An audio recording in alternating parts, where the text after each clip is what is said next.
personas políticos que se empeñan en que, hablo de España, respecto a Alemania, he tenido discusión, que los que dicen, no sé de dónde se lo sacan, que el límite de la extrema derecha es el 15. Digo, pues no sé si has leído que Alemania es el 20, y en Francia también, digo, no sé de dónde obtienen esas conclusiones. La otra conclusión es que el voto de la extrema derecha es un voto rural, que sí hay la parte rural, pero en las ciudades, tanto Trump, la extrema derecha o el Trump, en las pandillas de las grandes ciudades, el voto de Trump y de la extrema derecha es el que crece. Pues es el presidente del gobierno decir la surdez de que la derecha alemana sí es democrática y la española no, porque la derecha democrática alemana, según el señor Sánchez, va a pactar con, entiendo que se refiere a que va a pactar con el SPD y no va a pactar con él. Lo que queremos saber es si el señor Pedro Sánchez, cuando pierda las próximas elecciones, está dispuesto a ser vicepresidente del señor Feijóo. Eso es lo que debería explicar el señor Sánchez con esa tontería que acaba de decir.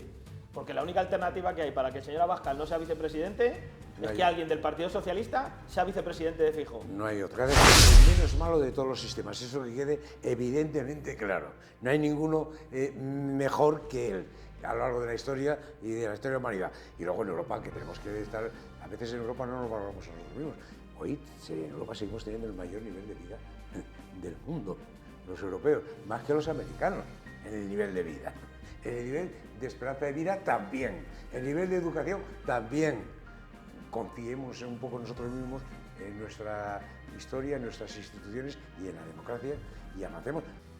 Bueno, buenas tardes, estamos de nuevo en una nueva conversación aquí en Getafe News y hoy, como no podía ser de otra forma, vamos a hablar de las elecciones en Alemania que se celebraron ayer domingo. Para ello nos acompaña Jesús Prieto. Jesús, buenas tardes. Buenas tardes, José Luis.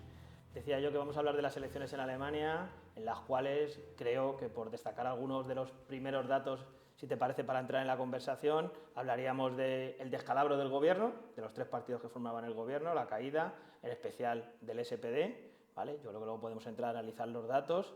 También ha caído los verdes, aunque significativamente menos que el Partido Socialista en este caso, y la desaparición prácticamente de los liberales, que hay que recordar que fueron los que originaron, digamos, esa crisis de gobierno. Y por otro lado, en los partidos que estaban en la oposición, pues destacar en primer lugar, como no puede ser de otra manera, la victoria de la CDU, no tan relevante como en principio se suponía, han subido 4 puntos el resultado final, ganan las elecciones, pero no que se haya consolidado una victoria.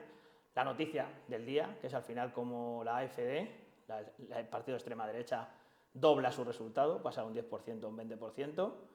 Por otro lado está, digamos, el otro éxito dentro de la oposición, que es el éxito de Die Linke, de la izquierda, que de estar desaparecido, prácticamente ser un partido residual en Alemania, pasa a tener un 8%, entra con fuerza con muchos diputados, luego ya entramos en los datos, y bueno, lo que parecía la nueva izquierda se ha definido de muchas maneras, pero una izquierda que era anti-inmigración, prorrusa o una serie de cuestiones, que ahora podemos entrar un poco más en ellos, que no ha sido capaz, que por unas décimas no ha entrado en el gobierno esa escisión de Die Linke. Básicamente esos son los resultados de las elecciones alemanas y bueno, parece que nos afrontamos a una nueva gran coalición de gobierno en Alemania. Es curioso que, tú lo has dicho, la novedad que los medios de comunicación todos están dando es el aumento de AfD, el partido de extrema derecha. Pero hay que decir una cosa, todas las encuestas daban ese resultado. No ha cambiado. Las encuestas en ese sentido han acertado todas. Y lo que no han acertado es que Die Linke ha tenido el resultado que ha tenido. A eso no lo daba ninguna encuesta. Y ha sido un resultado espectacular, porque no sabes el resultado de Die Linke con el 8,50%. El resultado de la escisión de Die Linke, que ha tenido un 4,97%. Ha estado a décimas, a 3 de tener 10 o 12 diputados.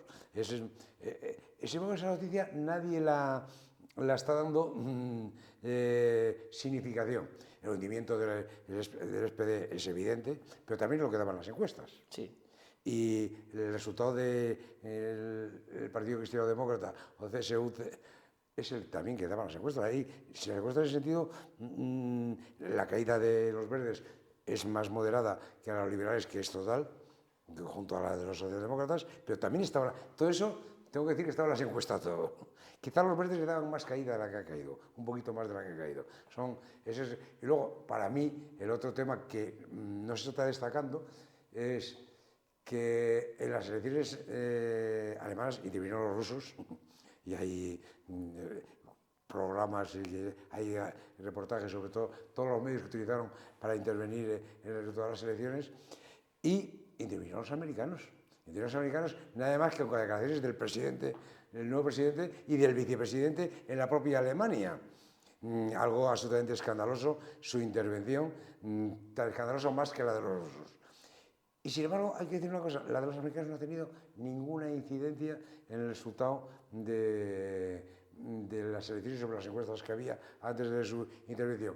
En todo caso, a lo mejor tenemos que atribuirle a Trump y a Trump, que digo yo, a Elon Musk, porque no sabemos quién manda bien, tenemos que atribuirle al superado de Delinque. A lo mejor permitieron que subiese Delinque en las encuestas, pero nosotros no. No ha sido así. Sí, es evidente que las palabras del vicepresidente de Estados Unidos, J.D. Vance, cuando dijo aquello en Múnich que tú mencionabas, en la conferencia de Múnich, de que una democracia que se pudiera intervenir con unos pocos miles de dólares no era una democracia fuerte, creo que lo que ha demostrado Alemania es que es una democracia fuerte. Y ha sabido responder a esas palabras del vicepresidente de Estados Unidos votando en las urnas y apostando... Y demostrando algo más a Estados Unidos y al señor Vance y al señor Trump, que se acepta el resultado electoral. Incluso todos los candidatos a continuación hablaron en todas las televisiones, que es una costumbre maravillosa de Alemania, que no existe en España, además poniendo sus posiciones, pidiendo perdón pero muy maravillosa el ejercicio de democracia. Nadie ha pedido que se salte el Congreso como en Estados Unidos y que no se acepte el resultado de la selección. Creo que al contrario, Estados Unidos debe aprender un poquito de las democracias de esa Europa que ahora detesta.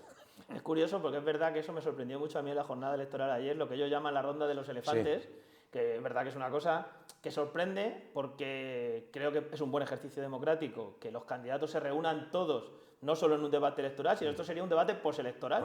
Porque, hombre, parece lo más relevante hubiera sido que se hubieran reunido en el momento de tener los resultados electorales. Aquí estamos que se cierran las urnas y comparecen todos juntos en la televisión, entiendo que será la televisión pública, desconozco en qué televisión era, pero bueno, en una televisión, todos los candidatos juntos a hablar de posibles pactos postelectorales cuando no tienen ni resultados electorales. Definitivos, ¿no? Que eso en España es algo impensable. O sea, nadie se imagina a nadie que salga a decir nada. En España no sale nadie a hablar nada hasta que no está el resultado definitivo. Y luego el otro tema que es de considerar desde mi punto de vista, porque en España nadie pierde las elecciones.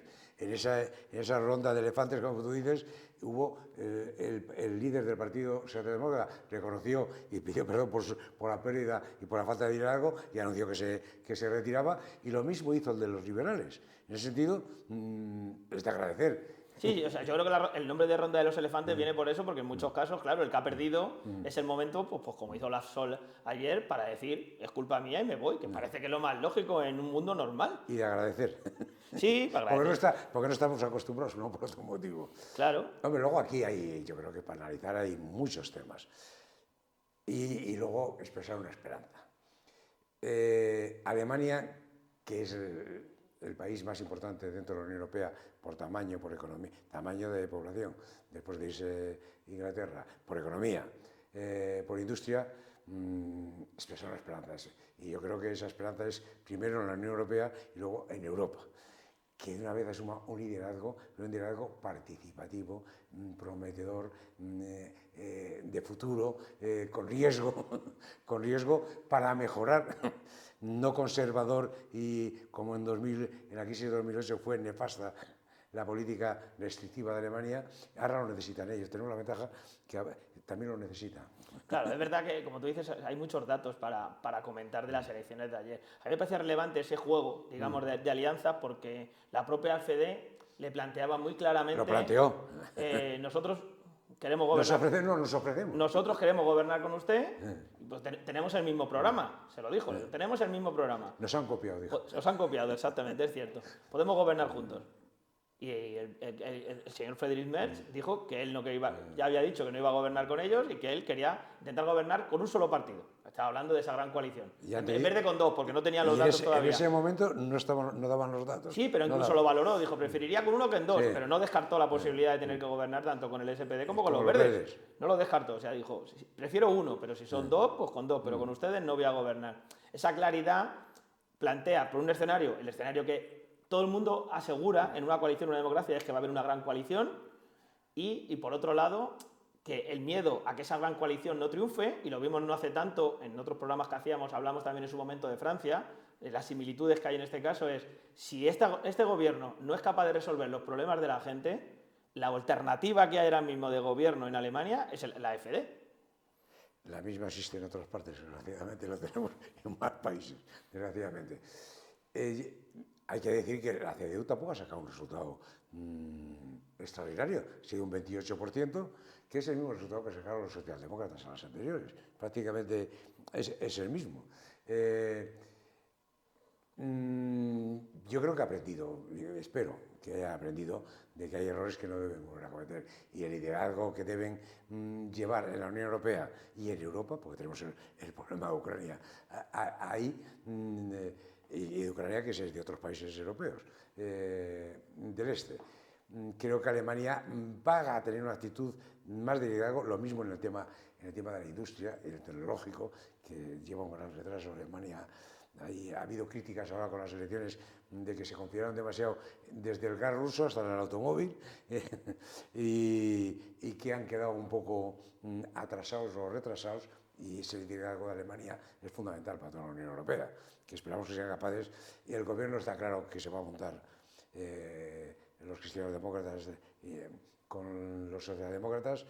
Me parece que es el 10º gobierno de coalición que se monta desde 1945. O sea, no es una novedad en Alemania este tema. Claro, hablar de liderazgo. Yo creo que al final de lo que se está hablando mucho, de cuáles han sido las razones para que ese incremento del voto, podemos hablar luego del tema de cómo está distribuido geográficamente, que también es un dato muy interesante. Es muy importante. Ese voto, pero sí de cuáles han sido las principales preocupaciones. Daban ayer en los programas especiales que se hacían esa diferenciación entre qué eran los temas que les preocupaban en 2021 a los alemanes y cuáles les preocupaban ahora. Y a mí era relevante que en 2021 el principal problema de preocupación era el cambio climático, eran las cuestiones la migración estaba en el tercer puesto más o menos, y ahora ha cambiado. Ahora en la migración prácticamente parejo con las cuestiones económicas, que yo, en mi opinión, están muy relacionados. Es decir, el problema de Alemania, y podemos hablar en esa parte geográfica, el problema de esa Alemania del Este que vota AfD es porque está viendo que esa crisis económica que sufre el país, de no saber qué producir, porque al final estamos hablando de que no han hecho un desarrollo tecnológico adecuado a los avances que están existiendo, han vivido de esa energía barata que tenía de Rusia, de vender unos productos de calidad que vendían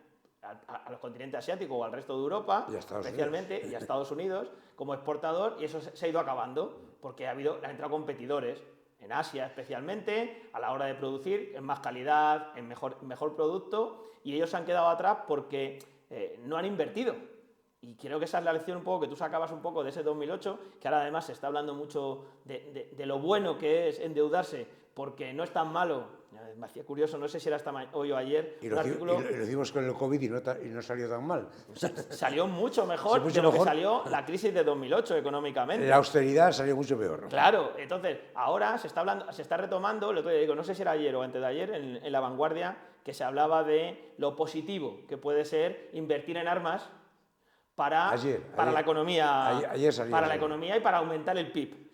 Esto no quita de ser curioso, porque cuando ese discurso económico que muchos economistas llevan dando durante años, de hasta qué punto la inversión, no sé si son totalmente posturas keynesianas, pero están muy cerca, hasta qué punto si inviertes puedes aumentar el PIB y generar más riqueza. Es evidente que no te puedes endeudar al máximo o tirar el dinero, pero esto lo han hecho todo el mundo a lo largo de la historia y ha funcionado. Y ahora hay que decir otro más, que si vienen emigrantes a trabajar, también aumenta el PIB, aumenta el consumo y aumenta la riqueza de todos. También hay que decirlo y enseñarlo un poco, y se ve en Estados Unidos, se ve en España y se ve en Alemania. Entonces, y hay que decirlo. Y eso que decías tú de las preocupaciones, eso es muy curioso, porque en Estados Unidos también. Por esto es que nos venden motos y ahora el poder de los medios de comunicación inundándonos de información y la incapacidad que tenemos para discernir la información que nos mandan, cuál es cierta, cuál es manipulada, cuál es interesada. Eso es un problema que tenemos en las sociedades que habrá que afrontarlo con informativos que digan, que disciernan, cuál es verdad, cuál es mentira, cuál es intoxicación y cuál está pagado y cuál es un debate de un problema real. Se está diciendo ya que en Estados Unidos ya ha pasado un mes y poco, ya no es la inmigración el problema más importante. Ya lo ha solucionado Trump. Lo cual es una gran mentira. De 14 millones de migrantes, creo que los que iba a mandarlos a todos a sus países, creo que son 30.000 los que han salido, me parece. Vamos, y algunos que se están yendo ellos por propia... Yo veo las imágenes en Estados Unidos mucho, algunos se están yendo ellos mismos, porque no quieren pasar por la vergüenza de que les aten con cadenas como si fuesen esclavos. Pues esa es la imagen de la esclavitud que hay que condenar y que es intolerable que suceda en el siglo XXI en el país más rico del mundo. Eso no sé cómo muchos americanos están protestando, pero deberían ser muchos más los que no permitiesen esa barbarie. Eso es barbarie. Eso sí que es barbarie. Pero de verdad que tocabas un tema que es fundamental, es decir, los últimos datos hablaban de cómo en ese sitio, o sea, sobre todo en la Alemania del Este, que ha sido la que donde cuando ves el mapa se ve todo azul clarito porque la AfD ha arrasado, digamos, en esa zona, quitando la parte de Berlín, hayan arrasado. Y es curioso porque, claro, esa gente que da el discurso de la ultraderecha, de la inmigración, en los sitios donde no hay inmigración. Donde no hay inmigración. Donde no hay inmigración. Y al final es un miedo, ¿no? Es el miedo a que llegue la migración, pues van a competir por el mismo puesto de trabajo. Esa es la parte que es verdad. Claro, competir sobre puestos de trabajo en condiciones precarias. En condiciones precarias. Porque claro, estamos hablando de trabajos precarios. Pero eso estamos viendo con los hispanos, perdóname, en Estados Unidos, que hay una parte de hispanos, no todos, hay que decirlo, que se oponen a que vayan más hispanos a trabajar, porque compiten por el mismo puesto de trabajo y si hay mucha oferta baja el salario. Vamos a ver, es así de humano. Es comprensible, no admisible. Es comprensible, pero no admisible. Pues ellos fueron y vivieron eso. Claro, si hay mucha gente, baja el salario porque no estamos generando trabajos de calidad. Sí, porque estamos trabajando con productos pasa en España. Estamos generando un sector de servicios de baja calidad que no aporta un valor específico al producto final. Cuyo valor añadido es muy pequeño. Claro, con lo cual, evidentemente, mientras que hagamos esa lucha, no. ¿Cuál es la única diferencia? Lo ha hecho el mismo Trump. El mismo Trump lo ha hecho, ha sido coger el dinero y decir, vamos a meter 500.000 millones en inteligencia artificial para mejorarla. ¿Por qué? Pero no porque se piense que van a conseguir el dinero, mientras están, entre comillas, engañando a la gente con los recortes que están haciendo, porque ese dinero tendrá que salir del bolsillo de los estadounidenses, como todos los avances que ha hecho Estados Unidos que sale del dinero público. Yo he visto en Alemania, en la campaña electoral, incluso ayer en la noche electoral, el corresponsal de Televisión Española en Berlín me extrañó mucho, y en Estados Unidos lo está haciendo el señor Elon Musk, un ataque a la administración, al poder no de los políticos, de la administración de los estados. Hay varias acusaciones, unas son de ineficacia, de eficiente, de burocracia, de un poder que no ha sido elegido, que se toma un poder más allá de sus funciones. Ese debate está en Estados Unidos, ha estado en Alemania y a lo mejor en España, porque hay temas que no son malos en sí mismos, si sirven para tomar medidas racionales, eficaces, en el sentido de que el dinero público tenga el mejor... Primero, hay que tener impuestos, no nos engañemos. Esos impuestos tienen que ser utilizados en servicios públicos y además esos servicios tienen que ir a la sociedad en función de sus necesidades, pero tienen que ser eficientes, eso es verdad. Y a lo mejor hemos perdido un poco ahí la perspectiva porque nadie manda, porque nadie ordena y se crea un poder paralelo. Esa discusión ha estado en Estados Unidos, está en Alemania, y yo en España no la he escuchado nunca. Yo sí, sabes que la he puesto más de una vez encima de la mesa, y creo que de esto va a salir. Claro, pero porque es evidente, es decir, tú hablabas de las consecuencias que estamos arrastrando en la propia Alemania con la crisis de 2008. Cuando se habla de la burocracia y la ineficiencia de la administración, es que esa ineficiencia viene motivada por muchas decisiones que se tomaron en 2008-2009. Es decir, cuando tú en las administraciones estableces los famosos límites de gasto para que las administraciones no puedan gastar, evidentemente estás reduciendo los servicios públicos. Eso es una evidencia. Ahora, la eficiencia del gasto. Claro, la eficiencia del gasto, es decir, cuando tú limitas el gasto a las administraciones públicas para hacer una contabilidad ficticia, ¿sabes? Yo siempre lo llevo a lo terrenal o a lo local, a lo más cercano. Es decir, si el Ayuntamiento de Getafe tiene que privatizar un servicio público cada 2 años, sacar un pliego que tarda entre 7, 8, 9 meses por una ley de contrato del sector público ineficiente. Si el problema no es la administración, el problema es que hay unas leyes que son ineficientes, más que la propia administración. La administración es ineficiente por la falta de recursos que tiene la propia administración, porque esas leyes de austeridad, de estabilidad que se llamaron en su momento, son las que han reducido la plantilla pública al máximo. Yo estoy de acuerdo en eso, José Luis, pero yo añado un más. Y falta de gestión de personal y de recursos humanos moderna, actual y eficiente. Claro, también. pero porque está, claro, pero eso es cierto, pero porque está limitada por unas absurdas reglas. Es decir, es absurdo. Esa es la burocracia. Claro, burocracia. pero son las leyes más que la propia gestión. Es decir, es absurdo que una administración pública no tenga la capacidad de contratar. Es decir, tú no puedes poner una ley, y en este país existe esa ley, y en Alemania, que en Alemania tienen la Constitución la imposibilidad de crearse deuda. En este país existen leyes en cual, si despides a una persona, solo puedes sustituir a esa persona. ¿Dónde están luego los cambios? Se pueden modificar. Pero la ley se puede modificar todas. Sí, no, por supuesto, si la culpa es de los... Sí, yo sabes que ahí no le quito ninguna responsabilidad, es una responsabilidad política, pero es tan absurda de que tú no dejes gestionar para mejorarlo. Es decir, cuando tú estableces límites en la capacidad presupuestaria de las administraciones públicas... Acuerdo en eso, José Luis, en todo, pero te voy a dar una que hemos tenido discusión varias veces en otros programas que hacíamos antes. Una, yo me parece que es intolerable, y han dicho que iba a cambiarla, pero no han cambiado, la cita telefónica. No sé cómo se llama. Sí, la cita previa. La cita previa. Es un disparate de una falta de eficiencia en su funcionamiento, de un maltrato al ciudadano, y ahora estoy haciéndolo, y es que además te enfadas, y no soy yo, porque una persona sola no tendría importancia. Son miles de ciudadanos. Ese tema han dicho que iban a cambiar. No se ha cambiado, modificado ni una palabra ni una forma de actuar. Y además ahora ya es en todos los sectores de la administración pública. Antes se libraba algún ministerio, ya ninguno. Y ayuntamientos. Todas las administraciones. Todas las administraciones. Si esto no da igual. Por favor, que se cambie. Claro, pero... Y yo voy a otra, que decía Toni Roldán, que también tú y yo hemos discutido sobre el particular. Decía Toni Roldán, es político, fue de Ciudadanos, y pero economista de bastante prestigio, y su padre, todavía más prestigio que él, al que conocí, decía, ¿por qué se tiene que tardar 18 meses en aprobar un plan parcial de edificación? ¿Por qué tiene que tardarse? ¿Quién fija eso? ¿Por qué no se puede avanzar en ese tema? Podríamos decir eso, pero podríamos hablar de la licencia de apertura, por ejemplo, en Getafe. De todos, sí. Da igual el procedimiento administrativo del que quieras hablar, valen todos. Valen todos. Me da igual el desarrollo urbanístico de un plan parcial. Nos estamos yendo de Alemania, ¿eh? Sí, nos hemos ido ahí. Sí, pero que al final hay una parte de las causas, ¿vale? Vamos a volver a Alemania, porque si no en el otro sí nos vamos. Hay esas causas que motivan ese, digamos, odio contra la burocracia, que además se intenta poner siempre la que está más lejos. Pues siempre es el fantasma de Bruselas, en el caso de Europa, en el caso de Estados Unidos lo estamos viendo, el Washington. O sea, Trump ataca a los burócratas de Washington, los de Francia, a los de la ultraderecha francesa, a los de Bruselas. Siempre se ataca al que está más lejos. Porque... ¿Y en España al de Madrid?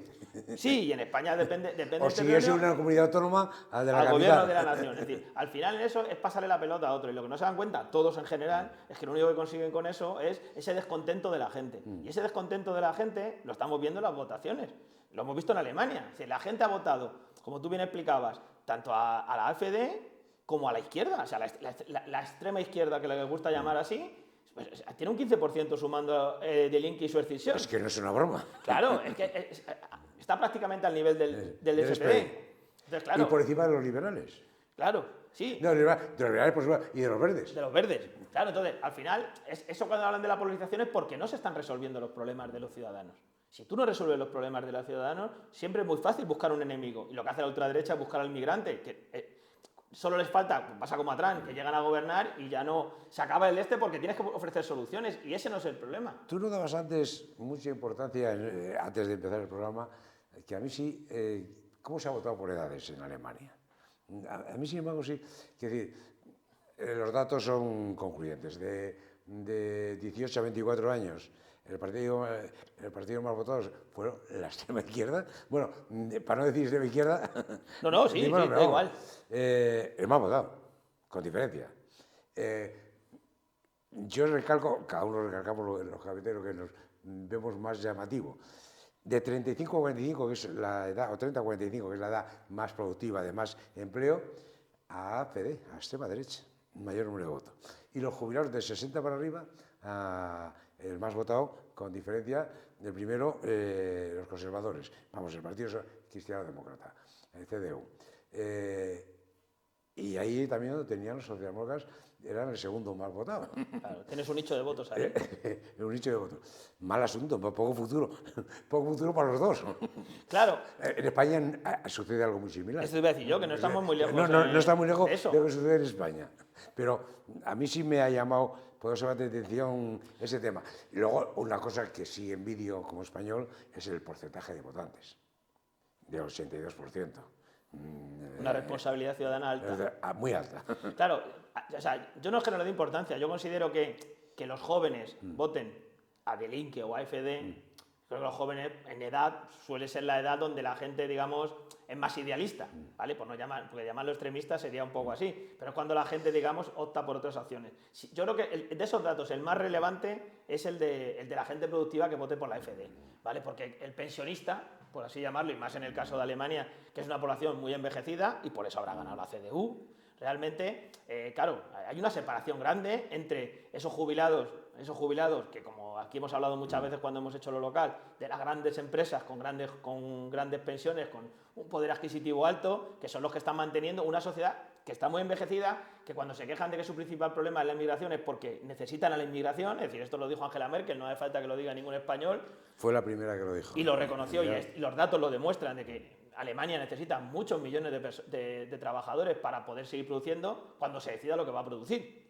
Pero claro, la AfD es la que se está encontrando con ese voto de ese trabajador que, vuelve a insistir, que está en condiciones precarias. Que hemos oído hablar en Alemania estos últimos años de trabajos, de que el modelo era otra vez el pluriempleo.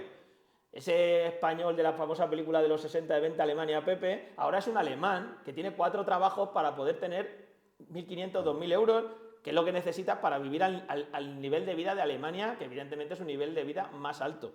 En Alemania se pagan muchísimos impuestos. Yo tengo ahí un amigo que está viviendo y desde que está allí viviendo dice, pues tú no sabes, claro, es verdad que tienen un montón de servicios también públicos. Me lo contaba mi amigo, dice, aquí tenemos prácticamente de todo, acaba de tener un hijo, vamos, no sé cuántos meses sin ir a trabajar, han tenido de todo, todos los tipos de ayudas en ese sentido. Pero claro, los impuestos están al 40 y tantos, al 50%, porque para mantener un servicio público hace falta. Claro, si tú estás reduciendo los trabajos, estás teniendo un problema de déficit en los ingresos. Y no hay inversión porque no han querido invertir en actualizarse tecnológicamente. Hay otro tema que yo daría, porque hay personas y políticos que se empeñan en que, hablo de España, respecto a Alemania, y he tenido discusión, que los que dicen, no sé de dónde se lo sacan, que el límite de la extrema derecha es el 15. Digo, pues no sé si has visto que en Alemania es el 20 y en Francia también. Digo, no sé de dónde obtienen esas conclusiones. La otra conclusión es que el voto de la extrema derecha es un voto rural, que sí hay la parte rural, pero en las ciudades, tanto Trump, la extrema derecha o el Trump, en las baldíes de las grandes ciudades, el voto de Trump y de la extrema derecha es el que crece. Vamos a decirlo de otra forma, el voto a los demócratas, y en Alemania también lo he leído, es tanto al CDU en primer lugar y luego al SPD, era el voto con más estudios y más ingresos. Claro. Era el voto con más estudios y más ingresos. Yo lo ponía en un periódico alemán, no lo digo yo, decía, el AfD tiene el voto de los trabajadores y los más pobres. Claro, pues es que eso lo hemos visto en Francia. Pero hay políticos en España que no quieren aceptar. Pero es que eso lo hemos visto en Francia. Lo hemos visto también. Y cuando se habla en el caso, bueno, en España, de todas formas, en los últimos días hemos escuchado muchas tonterías, no solo respecto a Alemania. Es decir, hemos escuchado al presidente del gobierno decir la surdez de que la derecha alemana sí es democrática y la española no, porque la derecha democrática alemana, según el señor Sánchez, va a pactar con... Entiendo que se refiere a que va a pactar con el SPD y no va a pactar con él. Lo que queremos saber es si el señor Pedro Sánchez, cuando pierda las próximas elecciones, está dispuesto a ser vicepresidente del señor Feijóo. Eso es lo que debería explicar el señor Sánchez con esa tontería que acaba de decir. Porque la única alternativa que hay para que el señor Abascal no sea vicepresidente es que alguien del Partido Socialista sea vicepresidente de Feijóo. No hay otra. No, pero a lo mejor, a día de hoy. A lo mejor hay alguien en el Partido Socialista que quiere ser vicepresidente del señor Feijóo, pero en esas cuestiones se lo tienen que plantear. Es decir, que al final, o sea, negar el crecimiento, o sea, si seguimos negando el crecimiento de la ultraderecha en todo el mundo, es que no queremos ver la realidad. No tiene techo, sencillamente... Y no en política, en la sociedad. Claro, pero... Y no en política, en la sociedad. Claro que está dentro de la sociedad. Es decir, es que hay ciudades como la nuestra, en las cuales hoy en día no bajan están entre el 13, el 14 y el 15% en voto. Es la tercera fuerza de esta ciudad ahora mismo. Le guste a la gente o no le guste escuchar. Yo sé que a la gente no le gusta ver algunas encuestas, pero la realidad es la realidad. O sea, el 13, el 14, el 15% hoy de Getafe son votantes de Vox. Y no sabemos si llegarán al 20%. A lo mejor esa gente que dice que no pueden llegar, que no van a llegar al 20% en España, no saben que pueden llegar al 20% en Getafe. Y han llegado en varios países más importantes que España. Claro, pero y de más desarrollo económico que España. Claro, es que sociológicamente cuando se dice eso, los tantos por ciento de votos ayer, o sea, es verdad que el mapa se divide entre países entre el este y las dos Alemanias, que están divididas. Pero es que en los sitios donde ha ganado la CDU, es que ellos han estado en ese 15%. Es que han estado ahí. Claro, 20. Y es que hay sitios, es verdad que eso ya es la parte del este, donde están por encima del 40%, donde han arrasado. O sea, hay que yo creo que hay discursos porque si no se analizan las consecuencias, la causa de la situación... Se repetirá. Claro, es decir, aquí la gente no viene a... O sea, el problema no es que la gente ya no tiene miedo a quién le va a votar, porque la gente lo que quiere es soluciones. Y el gobierno de España, como el gobierno de Alemania, no han ofrecido soluciones a los problemas de sus ciudadanos. Y si tú no ofreces soluciones a los problemas ciudadanos, la gente va a cambiar el voto. En eso consiste la democracia. En eso consiste la democracia. Otra cosa es que luego no intenten, como está haciendo el señor Trump, decir cosas que solo te digas disparates democráticos. No crees la división de poderes, que quiere eliminarse a todos los jueces que se pone. Yo, por ejemplo, presenté ayer, que lo vi ayer, pero que fue antes de ayer, la cena de los gobernadores, cómo amenazó a una gobernadora, la amenazó con el infierno y que perdería las elecciones. Vamos, las actitudes... Segundo, han planteado en un meeting el tercer mandato en contra de la Constitución, pero segundo, primero, no hay división de poderes. Segundo, poder anónimo, no se puede juzgar al presidente. Huele ya no a dictadura, huele a feudalismo rancio, del señor feudal, del señor de los bienes y propiedades y del espíritu y de las almas. Vamos, lo de Estados Unidos, del señor Trump, los conceptos que manejan son... Esperemos que en Europa creo que tenemos otra cultura un poco mejor. Claro, espero. Pero que la democracia no es la primera vez que ha creado monstruos de este tipo. Sí. La historia lo ha demostrado. Entonces, no nos puede sorprender. Eso no quiere decir que la democracia sea mala. No. Eso quiere decir que los que están gobernando en cada momento tienen que ofrecer soluciones. Y como siempre decimos, esto ya ha pasado. La democracia es el menos malo de todos los sistemas. Eso que quede evidentemente claro. No hay ninguno mejor que él a lo largo de la historia y de la historia de la humanidad. Y luego en Europa, que tenemos que estar... A veces en Europa no nos valoramos a nosotros mismos. Hoy en Europa seguimos teniendo el mayor nivel de vida del mundo, los europeos, más que los americanos, en el nivel de vida. En el nivel de esperanza de vida también. En el nivel de educación también. Confiemos un poco nosotros mismos en nuestra historia, en nuestras instituciones y en la democracia y avancemos mejorando, criticando y mejorando. Pues ahí lo dejamos, Jesús. Yo creo que hasta ahí ya lo hemos analizado todo. Muchas gracias, Jesús. Gracias a ti.